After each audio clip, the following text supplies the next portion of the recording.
Bonjour.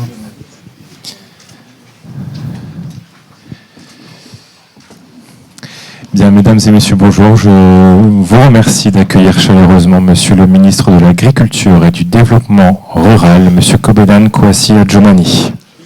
Oui.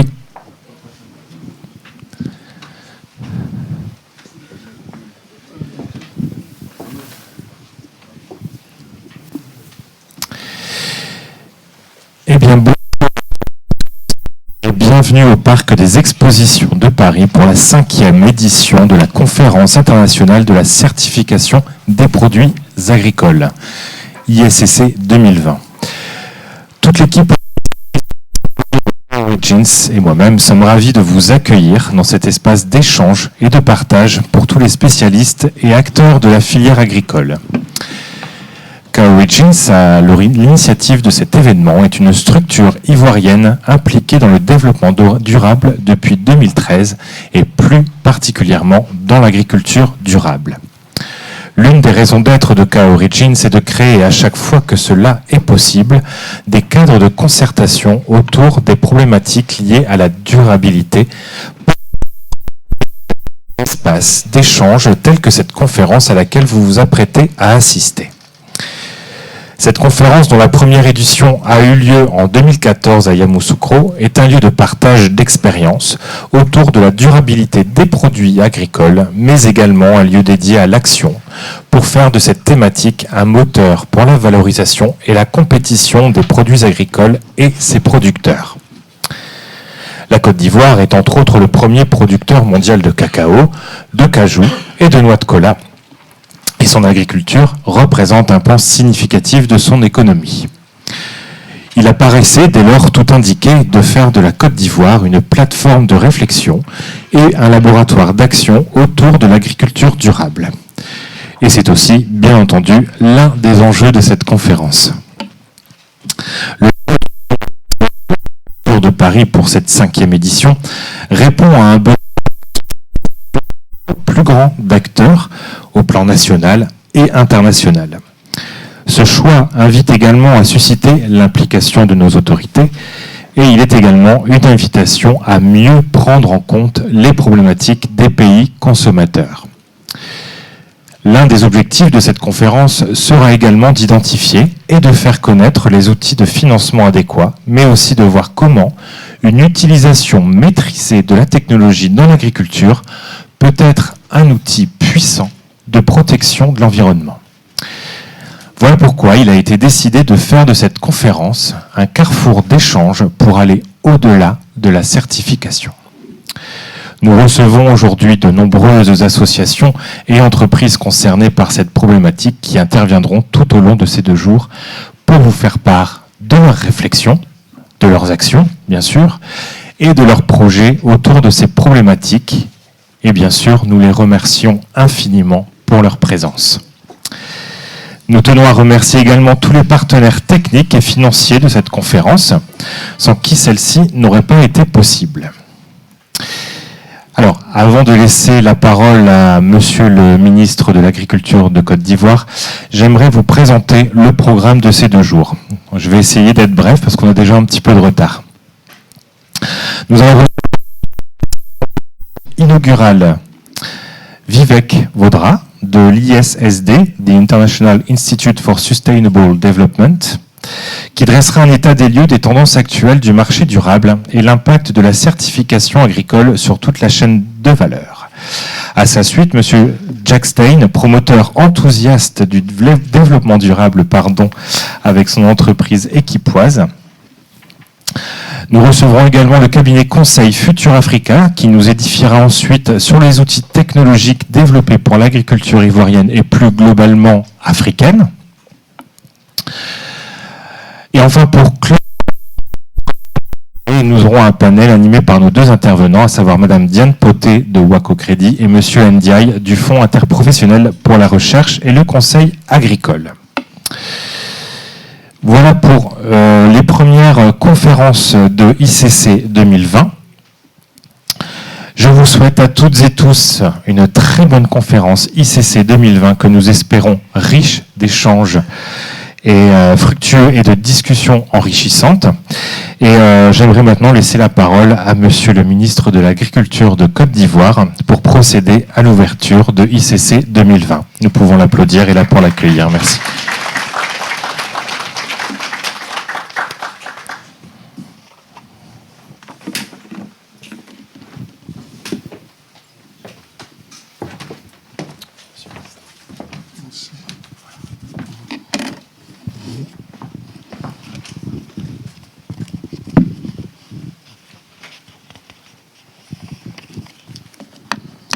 Mesdames, je voudrais, avant de commencer mon propos, vous présenter toutes nos excuses pour le retard accusé, en raison bien sûr de certaines contraintes. Et je voudrais vous dire aussi que c'est avec un grand plaisir que je prends part à cette cérémonie d'ouverture de la 5e édition de la conférence internationale sur la certification des produits agricoles. Je saisis la présente opportunité pour féliciter les responsables de CA Origine en reconnaissance aux efforts inlassables qu'ils déploient à travers les conférences sur la certification des produits agricoles. En effet, toutes vos actions contribuent à faire la promotion de nos produits en leur garantissant une notoriété. Mesdames et messieurs, au moment où l'économie mondiale est désormais marquée par un accroissement de la demande des produits certifiés en réponse aux exigences de plus en plus fortes des consommateurs et des législations internationales, il est plus que nécessaire, oui, nécessaire, d'accorder une attention toute particulière aux programmes de certification dans nos régions et de leur impact sur la compétitivité de nos pays et partant sur les revenus des producteurs. Dans le contexte actuel de la globalisation du commerce international, la certification constitue l'un des meilleurs moyens de garantir l'activité des produits agricoles dans cet environnement très concurrentiel. C'est pourquoi notre pays, la Côte d'Ivoire, dont l'économie repose essentiellement sur l'agriculture, accorde un intérêt particulier à la problématique de la certification. À cet effet, dans le sous-secteur du cacao, pilier principal de notre économie, où évoluent plusieurs organismes de certification depuis une quinzaine d'années, la plateforme de y a consacré un groupe thématique pour mieux adresser la question. En outre, soucieux de l'intérêt des producteurs de cacao, les responsables de la filière café-cacao ont commandité en 2011 une étude sur l'évaluation de la certification en vue d'apprécier l'impact des projets sur la et les producteurs qui y adhèrent. Les résultats de cette étude ont révélé un véritable engouement des organisations ainsi que l'adhésion des exportateurs et des industriels du cacao. Ils ont également révélé la complexité et la non-homogénéité des standards sur le terrain, la difficile appréciation des coûts et bénéfices pour les producteurs qui sont engagés dans les programmes de certification. Et cette situation est la conséquence de l'absence d'un cadre réglementaire national de suivi et évaluation de ces différents programmes. Au vu de ce constat, la Côte d'Ivoire, qui vise un objectif quantitatif de produits certifiés à hauteur de 40% des exportations pour les fèves de cacao et 20% pour le café vert avant la fin de cette année 2020, a retenu dans le cadre du café-cacao les actions stratégiques suivantes pour atteindre cet objectif. Évaluer la certification en cours dans le pays en prenant en compte les coûts et avantages inhérents au processus. Veiller à la des et s'assurer des primes liées à la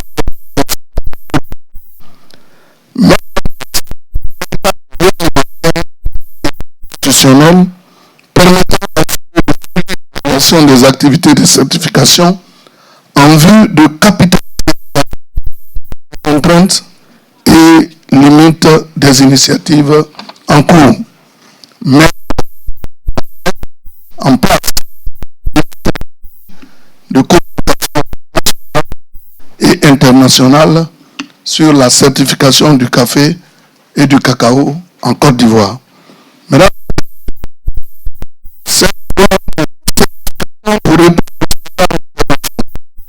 s'étendra en de la déforestation, les normes et la culture. Ces différentes à la transformation de l'économie investissement donc disposer de soutenir toutes les initiatives qui concourent à la mise en œuvre de cette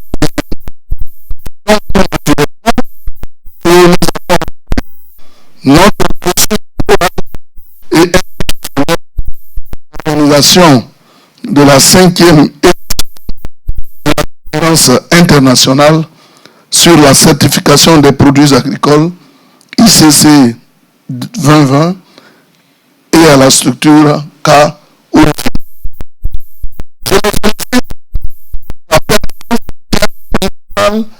De cette qui est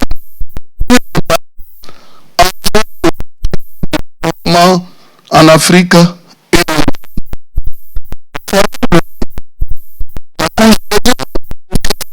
les expériences de tous les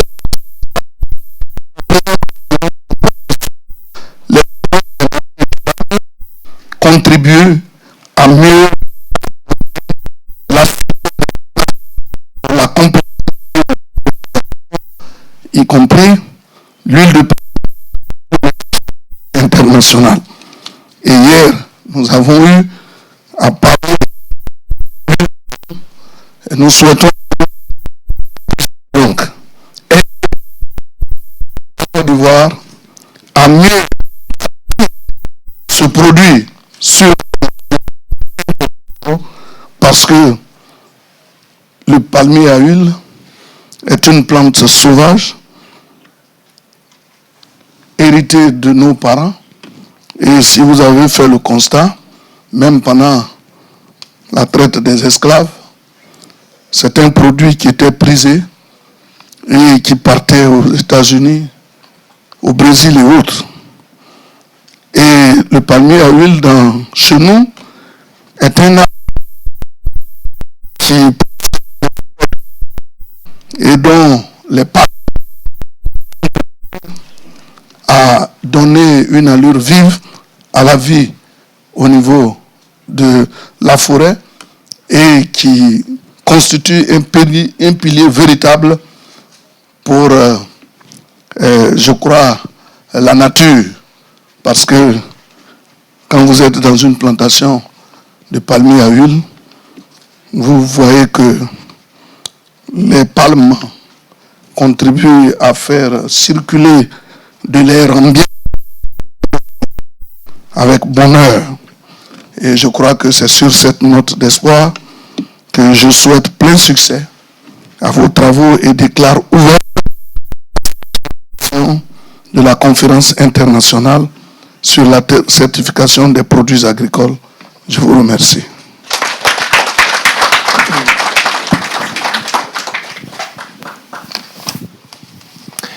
Merci beaucoup, Monsieur le ministre.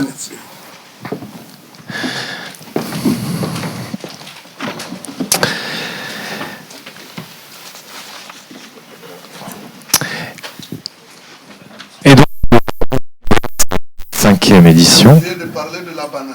Ah, est-ce que vous voulez reprendre? Il m'a dit et la banane aussi. Vous voyez, nous sommes un pays essentiellement agricole. Et il y a la noix de cajou. Nous sommes premier producteur mondial. Mais il y a la banane desserte qui vient de la Côte d'Ivoire. J'ai souvent dit que notre banane n'a rien à voir avec les autres bananes. Tellement elle présente un goût, certifié, puisque toute notre production est acheminée vers l'Europe, qui nous aide aussi.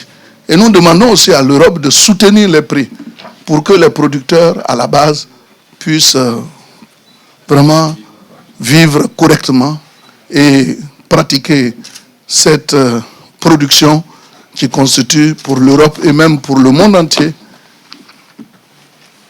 une importante richesse pour ce qui est de votre consommation. Je vous remercie. Merci beaucoup.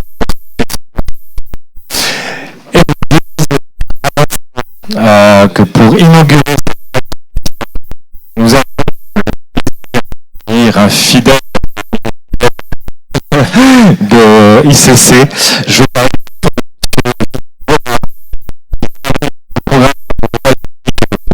de l'Institut international pour le développement, un ancien associé, et il a plus de 10 ans d'expérience en développement durable, notamment durable et les normes. Et donc, on peut l'applaudir, bien sûr. Merci. Alors, chers invités d'honneur, organisateurs de la conférence et participants de la ICC 2020, c'est un énorme plaisir d'être ici pour partager avec vous ma présentation sur les tendances des marchés agricoles durables.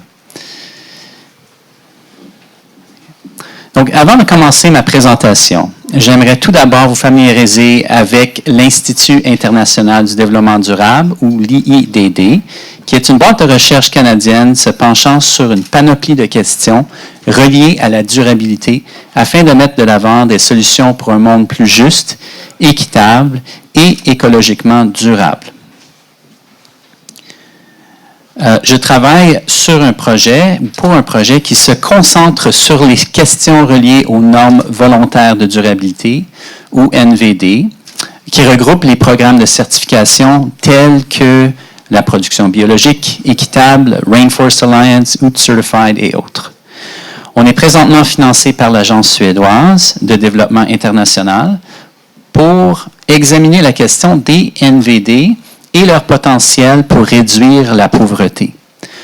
Ce travail comprend la publication de rapports sur les marchés durables et sur des thématiques spécifiques telles que les NVD et les objectifs et l'accès au financement, les objectifs internationaux du développement durable et la réduction de la pauvreté, ainsi qu'un service consultatif offert au gouvernement pour la production et la consommation durable. Donc, lors de ma présentation, j'aborderai premièrement les tendances des marchés agricoles durables dans 8 secteurs agricoles. J'examinerai par après ce que se représente comme opportunité pour l'Afrique et terminerai par une discussion brève sur les défis et les opportunités relatifs aux normes volontaires de durabilité dans le milieu agricole. Je dois tout d'abord définir ce qu'on veut dire par les marchés durables. On considère les critères de production d'une norme volontaire de durabilité ou programme de certification comme étant de la production durable. La réalité, c'est que les marchés agricoles durables regroupent beaucoup plus d'initiatives que strictement les normes volontaires de durabilité ou les programmes de certification. Mais dû à la fiabilité des informations sur la production agricole suivant une norme volontaire de durabilité, on se concentre sur ces programmes pour examiner les tendances des marchés agricoles durables. Les informations que je vais partager avec vous viennent d'une publication conjointe avec l'Institut de recherche de l'agriculture biologique et le Centre du commerce international intitulé « The State of Sustainable Markets » et une série de rapports sur les marchés des matières premières durables que l'IIDD a récemment publié sur les secteurs du café, cacao, canne à sucre et du thé. J'aurai quelques exemplaires avec moi plus tard dans la journée au cas où vous seriez intéressé à accéder à une copie. En gros, la production agricole durable, suivant une norme volontaire de durabilité, est en pleine croissance. Le graphique montre la superficie récoltée de 2008 à 2017 pour 8 secteurs agricoles. La banane en jaune, le thé en vert, la canne à sucre en mauve, le soya en rose, le café en brun foncé, la palme en brun clair, le cacao et puis le coton en bleu. À part le soya, les normes volontaires de durabilité dans ces secteurs ont pu agrandir la superficie dédiée à leur production suivant des pratiques agricoles plus durables. Cette croissance agricole suivant une norme volontaire de durabilité. Les produits durables certifiés ou vérifiés s'accaparent de plus en plus d'une plus grande part de leurs marchés respectifs. Les graphiques suivants montrent la croissance de la production agricole suivant une norme volontaire de durabilité pour les secteurs de la banane et la cacao de 2008 à 2016. La partie verte du graphique représente la production durable et la partie rouge représente la production conventionnelle. La partie rayée représente la production qui est en compte la certification multiple des produits agricoles. Pour le secteur de la banane, le graphique d'en haut vous donne la production mondiale de la banane en tonnes. Et le graphique en dessous vous donne la distribution de cette production en pourcentage. La part de la production des bananes produites selon une norme volontaire de durabilité est environ 7%. Tandis que pour le secteur de la cacao, la une norme volontaire de durabilité atteint presque 30% de la production. On observe cette tendance d'accroissement accru dans le secteur du café et du coton, où la part de production des produits suivant une norme volontaire de durabilité atteint plus de 30% pour le café et 12% pour le coton en 2016. Dans l'espace de seulement 5 ans, la production durable suivant une norme volontaire de durabilité dans le secteur de la palme atteint 17% de la production mondiale en 2016. Dans le secteur du soya, l'accroissement est beaucoup plus lent, en partie dû à la production du soya génétiquement modifié.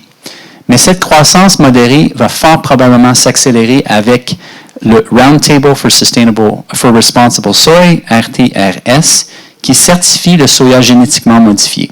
En 2016, la part de marché de la production de soya, selon une norme volontaire de durabilité, représente seulement 2% de la production mondiale. Dans le secteur de la canne à sucre, la production suivant une norme volontaire de durabilité voit une croissance importante depuis 2010, atteignant 3% de la production mondiale en 2016. Le thé certifié et vérifié selon une norme volontaire de durabilité représente 19% de la production mondiale en 2016.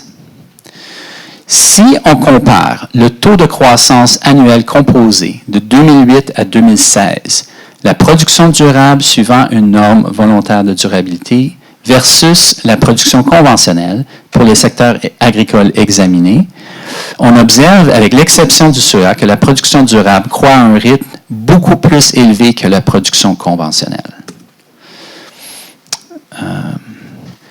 Et cette production est en partie est due à une demande assez importante du secteur privé pour ces genres de produits qui sont plus durables. Donc, la consommation, ici dans ces graphiques, la consommation durable est indiquée par la couleur verte des barres.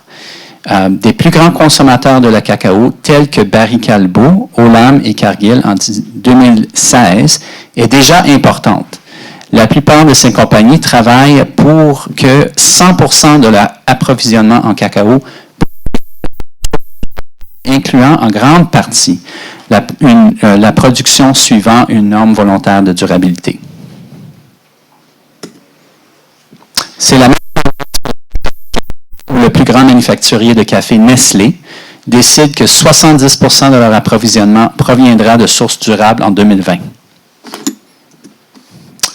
Les grosses compagnies de thé ont presque tous atteint un approvisionnement de 100% de thé produit avec des pratiques agricoles durables. Unilever, une des plus grandes compagnies dans le secteur, vise un approvisionnement de 100% provenant de sources durables par 2020. Donc, je vais maintenant me pencher sur l'Afrique et comment la production agricole durable représente une opportunité intéressante pour le continent. Si on regarde les récoltés en 2016 par continent, on voit que l'Afrique se démarque et est située au premier ou au deuxième rang en tant que continent avec les plus grandes superficies agricoles examinées. Par contre, la superficie dédiée à la production suivant une norme volontaire de durabilité en Afrique est moins importante que celle des autres continents, avec l'exception du secteur de la cacao et du thé.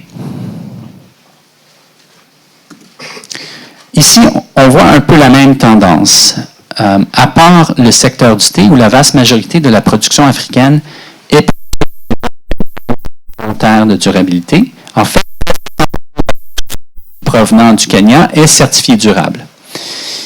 Il y a donc une opportunité claire pour accroître la production suivant une norme volontaire de durabilité sur le continent africain dans les secteurs agricoles examinés. Maintenant, si on regarde les pays producteurs en termes de leur production totale, présence ou absence des normes volontaires de durabilité et leur index de développement humain du Programme des Nations Unies pour le développement, les termes d'impact de durabilité se retrouvent dans le continent africain. L'index de développement humain, ou l'IDH, est une mesure composée du taux d'analphabète, du niveau de score le produit national brut de chaque pays. La carte que vous voyez indique les 15 plus grands producteurs de la cacao. Le niveau de développement d'après l'IDH, l'index de développement humain, est indiqué par la couleur bleue. Le bleu foncé indique un niveau de développement plus élevé, tandis que le bleu clair indique un niveau de développement plus faible. Les grandeurs des colonnes indiquent la production totale de chaque pays et le vert foncé de la colonne représente la production suivant une norme volontaire de durabilité. La Côte d'Ivoire et le Ghana sont les plus grands producteurs de cacao, avec un index de développement humain qui est moins élevé que les autres producteurs importants, tels que l'Indonésie. Dans l'ensemble, l'Afrique produit une bonne part du café consommé mondialement, mais seulement une petite partie du volume de café produit selon une norme volontaire de durabilité. La plupart des pays producteurs africains de café ont des index de développement humain moins élevés que les producteurs dans les autres continents, tels le Brésil, la Colombie et le Vietnam. Pour le secteur du thé, l'Afrique est bien positionnée. en termes de production durable, avec le Kenya qui a une production certifiée durable atteignant presque 100%. Okay. Donc, pour identifier les pays producteurs qui représentent les meilleures opportunités de développement durable par l'adoption des normes volontaires de durabilité, on a examiné leur part de la production mondiale par secteur agricole. Quelle part de cette production est déjà certifiée ou vérifiée et leur niveau de développement d'après leur index de développement humain. Cette analyse nous indique, par exemple, que les meilleures opportunités via l'adoption de normes volontaires de durabilité agricole se trouvent en Côte d'Ivoire, au Ghana et en Indonésie. Si on examine strictement les pays avec un faible index de développement humain, la majorité des opportunités pour avoir un impact de durabilité prononcé via l'adoption des normes volontaires de durabilité se trouvent dans les pays africains pour les 8 secteurs agricoles qu'on a examinés. Donc, regardons le plus un faible index de développement humain, la Côte d'Ivoire, le Nigeria et l'Ouganda ont les meilleurs potentiels d'impact de développement durable via l'adoption des normes volontaires de durabilité dans 3 à 4 des 8 secteurs agricoles examinés. L'Afrique peut devenir plus compétitive dans les marchés mondiaux en adoptant des stratégies de production durable qui se penchent en partie sur les normes volontaires de durabilité agricole. Je vais maintenant aborder quelques défis et opportunités reliés aux normes volontaires de durabilité dans le secteur agricole.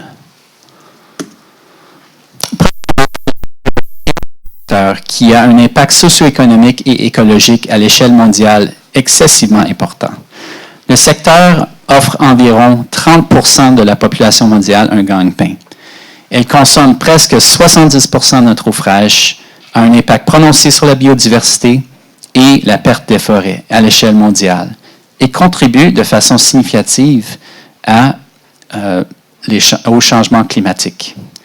Donc, en termes de défis, il faut créer des modes de production et de consommation qui demeurent accessibles et inclusifs afin de croître les marchés agricoles durables. Cela veut dire que les normes volontaires de durabilité comprenant les programmes de certification doivent devenir plus accessibles et abordables pour les producteurs qui les adoptent. Les aussi rester abordables pour maintenir la sécurité alimentaire.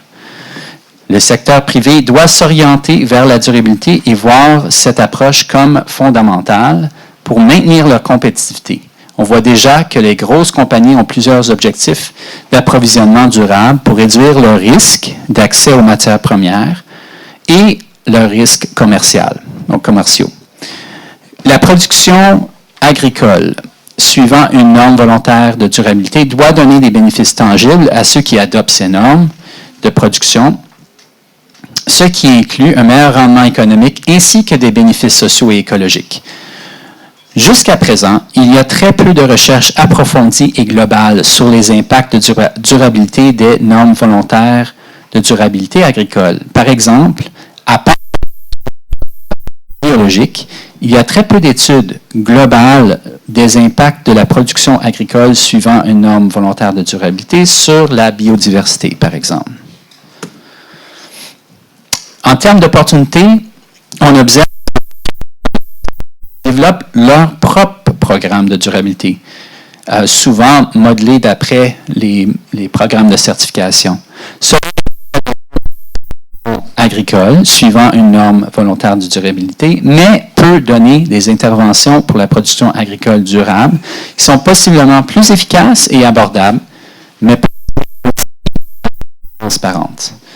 Les normes volontaires de durabilité essaient de rendre leur programme plus accessible en adoptant des conditions de continuous improvement ou amélioration continue auprès de leurs producteurs. C'est une façon de promouvoir l'adhérence à un programme de production agricole durable et qui est plus accessible et de promouvoir en fait un cheminement avec les producteurs pour qu'ils puissent s'améliorer avec le temps, devenir et adopter des pratiques de plus en plus durables avec le temps. Donc,